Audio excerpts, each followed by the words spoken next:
Olá, começou o Hashtag Educa, nossa conversa sobre educação aqui na NET, no canal 26, na Multirio e pelo Facebook. Seja muito bem-vindo ao Hashtag Educa. Olha, já me avisaram aqui no ponto, a direção do programa falou assim, tá animada, hein, Flávia? Tô, porque o assunto de hoje é um assunto que eu gosto muito, eu viajo nele, gosto mesmo de pensar o que está sendo transformado, enfim, o que vem por aí. A gente vai falar sobre inovação e tecnologia. Por isso, vem para cá, participe, envie seus comentários. Você que está chegando agora assistindo o Hashtag Educa, passa no nosso Facebook. Se você não estiver no Face, estiver acompanhando a gente aí pela televisão, passa lá no Facebook, envia seus comentários, tira suas dúvidas, conta a sua experiência. E se você estiver acompanhando a gente pela televisão, também você participa com a gente aqui no estúdio através do nosso WhatsApp. Manda lá a sua mensagem que a gente lê aqui no estúdio e tira todas as suas dúvidas. Mas vem para cá, participe. Olha só, o Rio de Janeiro, nos próximos dias, vai se tornar a sede do maior hackathon da América Latina. Durante 3 dias, especialistas em tecnologia, inovação e negócios estarão reunidos no Hack in Rio, discutindo soluções para problemas reais da sociedade.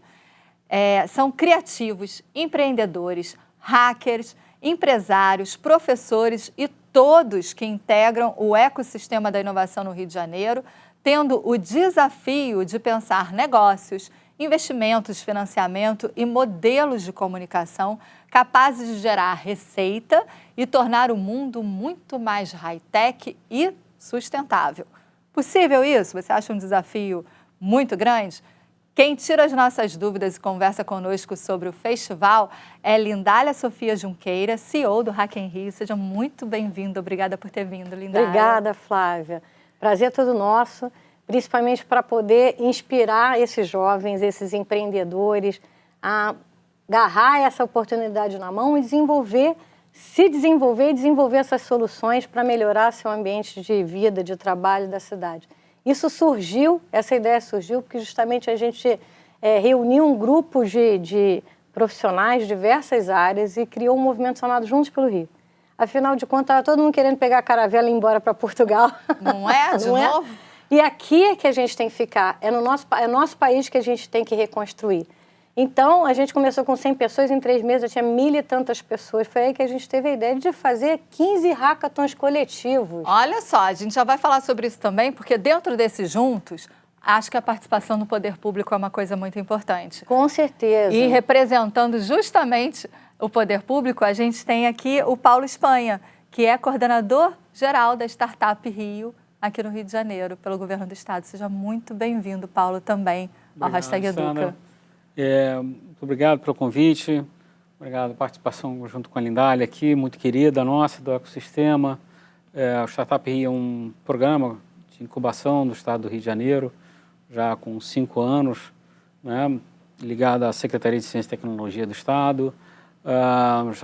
Passaram por lá mais de 116 startups, já foram investidos mais de 7 milhões nessas startups, já produzimos aí mais de 56% das startups deram certo, continuaram. Olha só, hoje o Hashtag Educa, então, trouxe as pessoas certas para a gente discutir sobre esse assunto e você tirar todas as suas dúvidas. Vem para cá. Vamos começar, então? O que esperar dessa edição do Hack in Rio? Já é a 2ª edição que a gente tem aqui no Rio de Janeiro. Pois é, então um hackathon é uma maratona, né, de desenvolvimento, né? A gente junta equipes que através de desafios eles vão passar 42 horas seguidas de sexta a domingo para desenvolver. Ano passado a gente acabou reunindo mais de 800 hackers, foi 2.500 pessoas, enfim. Foi o maior hackathon da América Latina. Esse ano tem um detalhe muito especial. Primeiro que o hackathon da NASA, que é um desafio global, vai acontecer dentro do Hack in Rio. Segundo que a ONU vai participar, né, para que a gente também, dentro desses desafios, os jovens desenvolvam soluções para as metas do milênio, as 17 metas do milênio da ONU. E a gente está trabalhando com, como eu falei, 15 setores diferentes: educação, saúde, turismo, mobilidade urbana, energia. E com isso, todas essas soluções ao final, né, desses 15 clusters vão poder concorrer, na verdade, para participar do hackathon de Harvard e MIT. Então, um dos brasileiros vai poder ser selecionado para esse hackathon global. Olha só, viu? Super interessante. Se você está interessado em participar, a gente vai colocar nas postagens lá do Facebook como é que você faz a sua inscrição, como é que você pode ir, viu? Eu vou pedir para o pessoal da produção soltar o vídeo que mostra um pouquinho de como é o festival para a gente voltar a discutir sobre os temas. Vamos lá. O ecossistema carioca se uniu e conseguiu realizar em pouco tempo, em 4, 5 meses, o maior hackathon da América Latina, um evento que está trazendo uma energia absurda e mudando o mindset do Rio de Janeiro.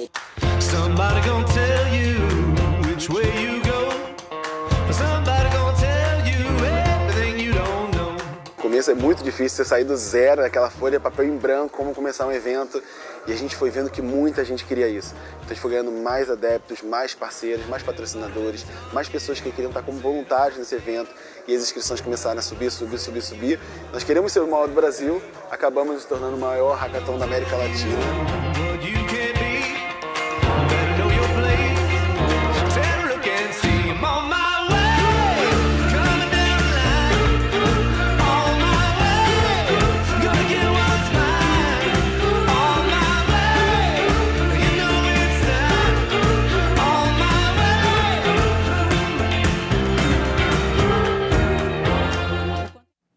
A gente viu ali um pouquinho e eu queria chamar a atenção para isso. Quais são os setores que fazem parte desse ecossistema da inovação?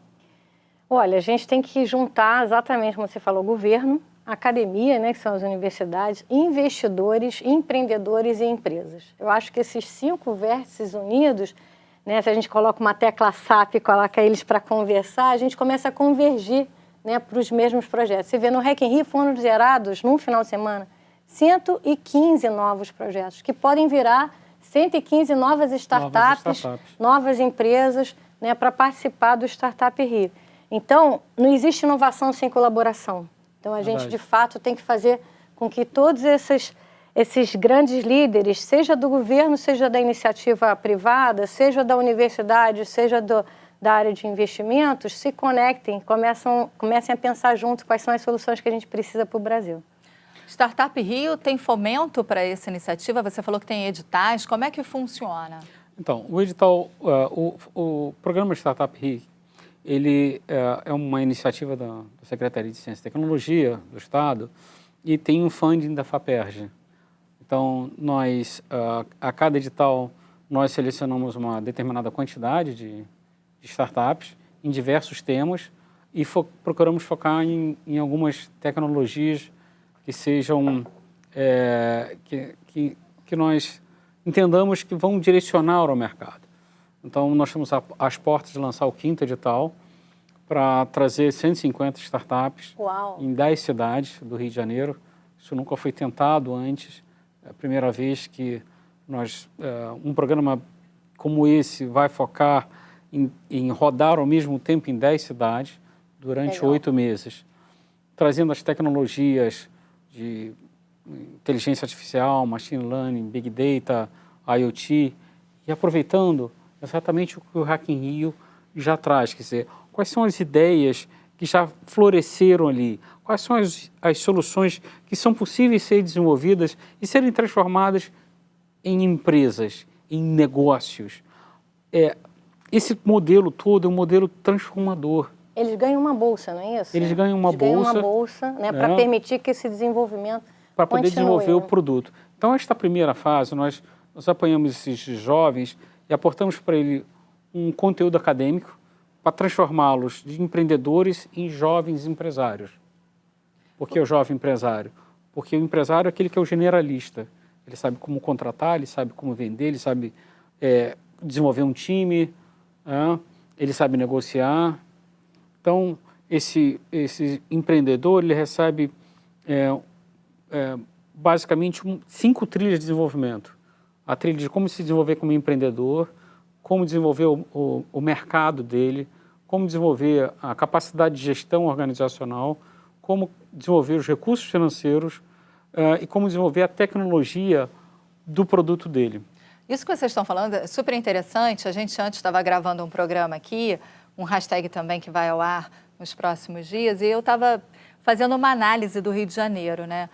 Se a gente pensar isso que a gente está colocando, O brasileiro ele é extremamente empreendedor. A gente fala que o brasileiro é criativo, etc. e tal, tem soluções. Nós já somos conhecidos até de outros países e culturas pela nossa criatividade, né? Capacidade de solucionar aqui um problema ou outro. Mas nós somos também extremamente empreendedores. Você pode ir em qualquer comunidade dessa do Brasil, seja rural ou periferia das grandes cidades, você vai ter o sujeito que chegou aqui com uma mão na frente e outra atrás, começou vendendo alguma coisa de sacoleiro e ele hoje tem, de repente, o estabelecimento dele comercial na própria comunidade dele. É um empreendedor. O brasileiro sabe fazer isso. E essa geração que vem aí, né, que começa com os millennials e tal, a gente tem agora a geração alfa, que é nascida mesmo, né, no digital de 2010 para cá, né, com o iPhone, né, vem totalmente digitalizada. Acho que se juntar isso tudo, dá um samba bom, né? Dá um samba ótimo. A gente eu rodei o mundo todo, porque eu fui a primeira brasileira a ser selecionada pela NASA, pelo Singularity em 2010. E você vê brasileiro em tudo quanto é lugar se destacando.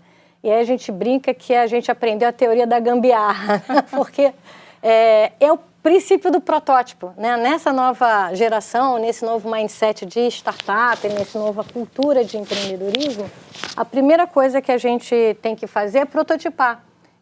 Primeiro, criar o produto, né, de base digital ou não, né, testar aquilo, ver se aquilo é realmente algo que você está resolvendo alguma dor do consumidor, do cliente, do mercado, para depois continuar o desenvolvimento. Então, com isso, a gente vê que o carioca, principalmente, tem um DNA perfeito, porque quando você vive na dificuldade, você acaba ficando muito criativo, né? Você arruma soluções. Isso é muito bom, é você trazer isso para um lado, vamos dizer assim, positivo do desenvolvimento. Na educação hoje, né, se você der para uma criança algo para ele resolver, ele vai buscar a solução.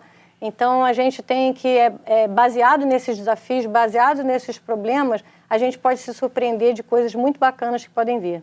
Olha só, você professor que já trabalha com metodologias ativas, sala de aula invertida, cultura maker, tudo isso, essa geração que você está trabalhando hoje na escola é a geração que vai estar lá daqui a pouco no quarto Hack in Rio. No segundo, no terceiro, que vem por aí, se Deus quiser, vida longa ao Hack in Rio, né? Para discutir essas soluções todas. Agora eu quero chamar a atenção porque o nome Hack in Rio, a gente falou de hackathon, né? Vem de hacker, né? Existe essa possibilidade, de repente tem algum pai, mãe assustado, meu Deus do céu, né? Mas quando a gente ouve essa palavra, obviamente tem um lado negativo dela, mas tem um lado positivo também. É possível ter hacker do bem? Sim, os hackers são do bem, os crackers são do mal.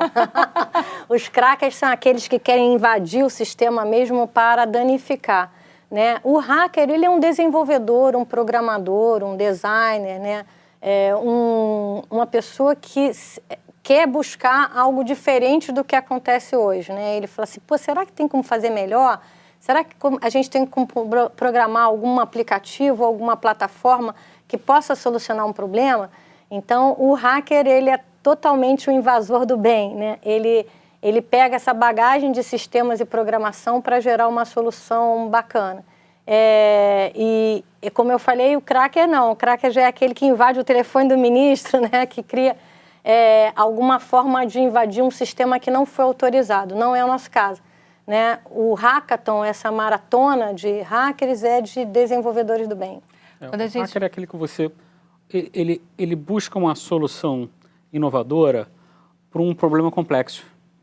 Tá, então você surge a startup, né? Só para definir o que é startup. Então, startup é um grupo de hackers que estão procurando uma solução inovadora para um problema complexo, né? E que possa ser escalado de uma forma muito rápida. Essa é o conceito de hacker e de startups, que são correlatos. Evidentemente, quando você põe um problema complexo pode ser um problema complexo de invadir um sistema. É um problema complexo, né? O próprio Steve Jobs, ele apanhou na sua juventude e desenvolveu um sistema para invadir o sistema telefônico da AT&T. Ele criou lá o Blue Box. Foi um hacker. Mas, a partir dali, ele conseguiu entender o seguinte, eu consigo desenvolver problemas complexos e escalar isso daqui. Daí, nessa época. Olha só, você que está assistindo a gente está pensando, mas quais problemas complexos? São tantos na sociedade e o que essa galera faz é muito legal. A gente vai trazer algumas experiências, porque, por exemplo, em países como os Estados Unidos, a China e Israel, essa cultura das startups e dos hackers, de uma maneira em geral, ela já é muito amadurecida, assim, muito robusta. E tem soluções que são extremamente importantes e que não ficam só localmente ali.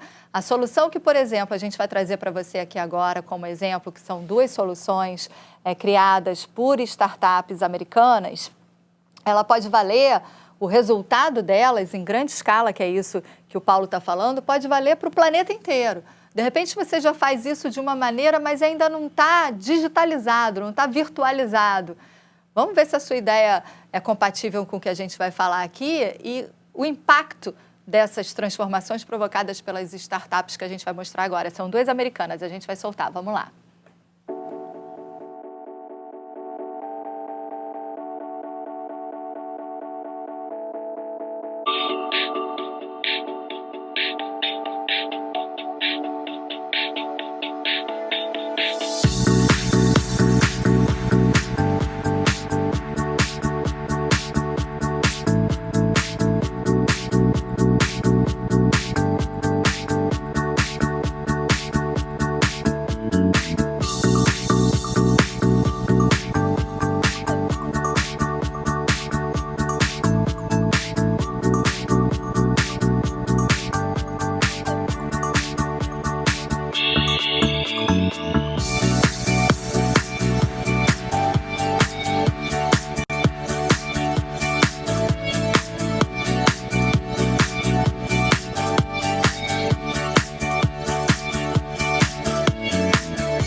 Every penny matters when you're running your own business. Imagine what an extra $1,000 a month could mean. Another part-time employee, new signage, better business tools. What if we told you there's extra cash waiting right outside your back door? It's buried in your trash. Waste services are expensive, but they don't have to be. There's a way to save money on your waste collection and build a more sustainable business at the same time. At Rubicon, we're passionate about putting money back into the pockets of business owners instead of in the hands of the big landfill companies. Our model is simple. A mix of local neighborhood haulers and innovative technology means more savings and less waste. Everybody wins. Even better, we make it super easy to switch from your current provider. We handle the grunt work and you reap the benefits. More savings, less waste, no worries. At Rubicon, we're changing the rules in waste and recycling so you can spend more time and money on more important things. Ready to learn more? Eu queria que vocês comentassem. A gente trouxe 2 exemplos, por exemplo, de situações de grandes cidades, né? A gente tem alimentação, né? E com todo o que vem envolvido com a produção de alimento, e a gente tem lixo, descarte de lixo, coleta de lixo, enfim. Queria que vocês comentassem os exemplos. 2 exemplos maravilhosos, porque, de fato, todo mundo está buscando mais saúde, né? Uma alimentação mais saudável. E aí a gente fala, será que só nos Estados Unidos que tem o tal do Impossible Foods, né? Que é uma planta que transformou em textura de carne, gosto de carne e conseguiu mudar o hábito, né? Está mudando o hábito lá do americano. A gente já tem isso aqui. Por acaso, a primeira food tech no Brasil é aqui no Rio, né? O Marcos Leta ele era um empreendedor do suco do bem, vendeu e falou, agora eu vou continuar empreendendo, e criou a Fazenda do Futuro. Então, fico muito feliz de ver que não é só nos Estados Unidos e em Israel, quer dizer, aqui no Rio de Janeiro, no Brasil, a gente consegue já ver essa tecnologia sendo desenvolvida. E lixo, então, é uma paixão, né? Porque tem tanta oportunidade, né? A gente não aproveita esses descartes, a gente poderia estar criando outros produtos a partir disso. Foi aí que surgiu a startup Pollen, né? Que também é aqui do Rio, né? O Renato Paquet criou uma plataforma de base de blockchain, inclusive, então você consegue gerar créditos, né, em todo o lixo, ele conseguir botar numa mesma plataforma todo mundo que doa e que, vamos dizer assim, que doa esse lixo e que recebe esse lixo para transformar. E aí depois ele vira isso em créditos, né? Quer dizer, você consegue, de certa maneira, se beneficiar duplamente desse processo. Só uma plataforma digital conseguiria fazer isso em grande escala, né? Então, são 2 exemplos que a gente vê já acontecendo aqui no Brasil. Eu acho que vale a pena, inclusive, ver os exemplos lá do Startup Rio, que com certeza são muitos, né? No Startup Rio nós temos diversos empreendedores que eles têm soluções, uns na área médica, soluções de inteligência artificial para geração de novos negócios, muita coisa sobre aproveitando a área automobilística também, internet das coisas. Mas o que é mais interessante você olhar nesses modelos todos, que eu acho que vale a pena copiar. Eu estive em Macau agora, passeando numa visita técnica para a grande baía de Guangdong, e lá você presta atenção num negócio que acho que falta para a gente aqui. A despeito de a gente ter essa capacidade criativa toda, falta para a gente aqui um pouco de foco nas coisas. Assim, a gente olha o Rio de Janeiro como um todo e todo mundo acha que Rio de Janeiro é só turismo e óleo e gás. Verdade. Quando... Década passada foi toda óleo e gás. Pois é. Mas assim, quando você viaja para dentro do estado, você vê campos desenvolvendo microsatélites e desenvolvendo startups de agronegócio. Você vai para o polo de Fronten e você vê o desenvolvimento de... Grande polo de games, né? Um dos maiores polos de games do país. De games. Você vai para Barra Mansa, Volta Redonda, você vê startups como uma que já passou para o Startup Rio, desenvolvendo soluções para a área automobilística, que são classe mundial. Então, eu acho que falta muito da gente olhar para dentro do nosso estado e aproveitar essas soluções que a gente vê. E o que a gente pode olhar para como microvocação e ajudar nesse desenvolvimento, inclusive para poder fixar esses jovens no interior do estado. Porque se você põe uma pequena cidade do interior hoje, o jovem acaba o ensino médio, ou ele vem para o Rio, ou ele vai para São Paulo, ou ele vai para fora do país. Então nós estamos perdendo cérebros, estamos perdendo inteligência, estamos perdendo recursos, estamos perdendo todo o investimento que a gente fez nesses jovens para eles irem para fora. E tem uma oportunidade incrível de mercado, justamente por a gente ver que todas as empresas estão passando por transformação digital, novas startups surgindo. Esse profissional de tecnologia está sendo muito demandado. No Brasil já são mais de 750 mil vagas em aberto, né? E a gente, não consegue preencher. Então, quer dizer, a gente, se quiser desenvolver alguma plataforma blockchain no Brasil, só tem 700 programadores no Brasil. Aí acaba se alguma empresa vai contratar na Índia, na Coreia, e podia estar contratando aqui. Então, nós temos, por exemplo, a comunidade da Maré, né? Que o pessoal do Banco Digital Maré, que é uma startup que nasceu também aqui no Rio, criou um curso de formação, né, desses meninos, desses jovens da comunidade em blockchain. Então, a gente tem que fazer com que esses exemplos, Vai na Web também um outro exemplo, que é lá no Morro dos Prazeres, em Santa Teresa, já formaram mais de 200 programadores. A gente tem que multiplicar esses programas de formação em tecnologia, né? Por isso que um dos propósitos do Hack in Rio, na verdade, não é só um evento de tecnologia, é uma plataforma educacional. A gente fazer com que em Volta Redonda, em Paulo Frontin, todos eles vêm em caravana para o Hack in Rio, mas a ideia é que eles desenvolvam o seu negócio, a sua startup, e lá da sua cidade possam prestar serviço para todo canto do mundo. Né? Verdade. Ou seja, serão 3 dias, eles vão ficar imersos nesses 3 dias. Onde que acontece? Começa sexta-feira, dia 18, termina domingo, dia 20, e acontece no Porto Maravilha, no Porto do Rio de Janeiro, né, no Aqua Corporate, que é um prédio ali do lado do Aqua Rio, do Museu do Amanhã, né, que foi cedido gratuitamente para a gente poder realizar essa maratona, né? Cada andar tem mais de 3.500 metros quadrados, quer dizer, a gente espera bastante gente nesse final de semana. Agora, eu tenho uma pergunta para fazer para vocês, me valendo do Lugar Multirio. Qual é o papel do ensino básico nessa transformação? E aí eu estou falando... Opa, caiu meu tablet, sem problemas. E aí, tecnologia. Eu estou falando mesmo...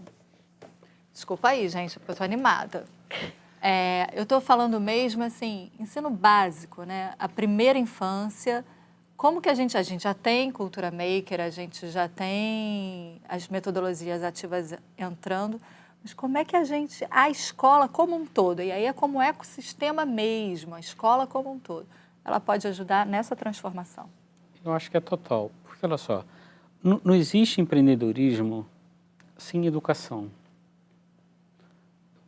De novo, o foco é transformar, educar, para ele entender como organizar a empresa dele, como organizar um time.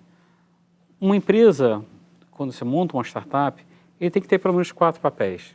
Ele tem que ter um empreendedor, aquele cara que tem as ideias, o Steve Jobs. Mas tem que ter alguém que produza. Né? Tem que ter alguém que apanha essas ideias e transforma num concreto. Seria lá o Steve Wozniak, né? Mas você tem que ter alguém que administre. Seria o Paul Scully, tá? Nosso Apple, né? E você tem que ter alguém que venda. E esses talentos, essas habilidades são possíveis de serem notadas em sala de aula pelos professores, né? Exatamente. Habilidades e competências. Nessa nova era Exatamente. da tecnologia, as habilidades e competências que vão mais vingar são as que não são da tech, são da touch, né? São do toque, são as habilidades de você resolver um problema, de ter uma análise crítica, de você conseguir buscar formar times, né? Se relacionar com as pessoas. Então, essas habilidades que a gente chama de soft skills, né? São habilidades mais ligadas ao emocional, à atitude, é que vão fazer a diferença nessa nova era. Né? E aí, com isso, você pode começar na escola, né, a fazer aquelas feiras, de você poder ensinar isso que você falou, a vender, por que não? Quer dizer, mesmo que você tenha um aplicativo de táxi, no final das contas, alguém vai vender alguma coisa para alguém.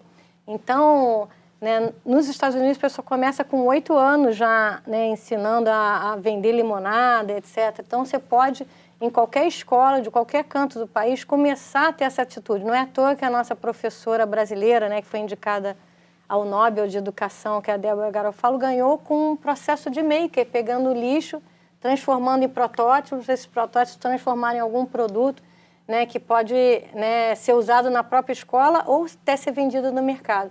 Então, é isso, a atitude empreendedora na cabeça desde o início. Se você põe o próprio Hack in Rio, na hora que você desenvolve a solução dentro do Hack in Rio, ele tem que falar com o investidor.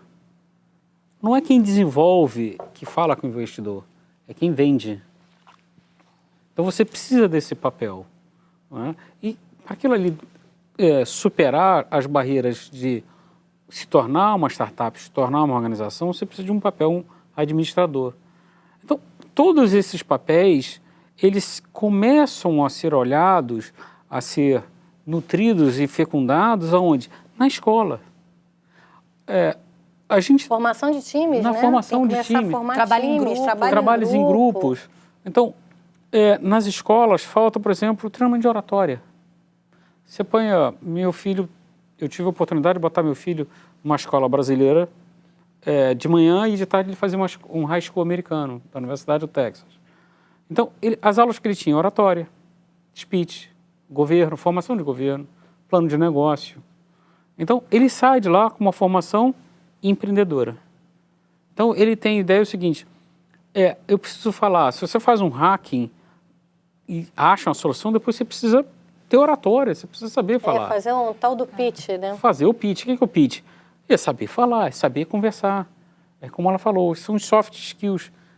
Qual o papel mais transformador que você conhece que não seja de um professor? Olha a importância do professor nesta nova era digital. Vai ser o grande conector, né, entre o conhecimento e o que você pode fazer, não importa o que você sabe, mas o que você faz com o que você sabe, né? Então, acho que isso vai fazer diferença. O professor vai ser o mediador, o conector, e alguns dizem que o designer é instrucional, né? Que ele vai, mais do que ensinar, ele vai começar a orientar a carreira de cada um, porque todos nós somos diferentes, então, no fundo, a gente também aprende de forma diferente, né? Exato. E somos Cada um no seu complementares, né? Isso aqui é verdade. importante. Olha, muito obrigada, o pessoal já me avisou aqui no ponto que estourou. Obrigada pela participação de vocês A gente aqui no Hashtag agradece. Educa. Parabéns, vida longa ao Hack in Rio, à Startup Rio. Muito obrigado. Obrigada mesmo, eu espero que a gente consiga virar esse jogo aí. Você que acompanhou a gente no Hashtag Educa, obrigada também pela companhia. E eu te aguardo no próximo programa. Até lá, tchau. Tchau.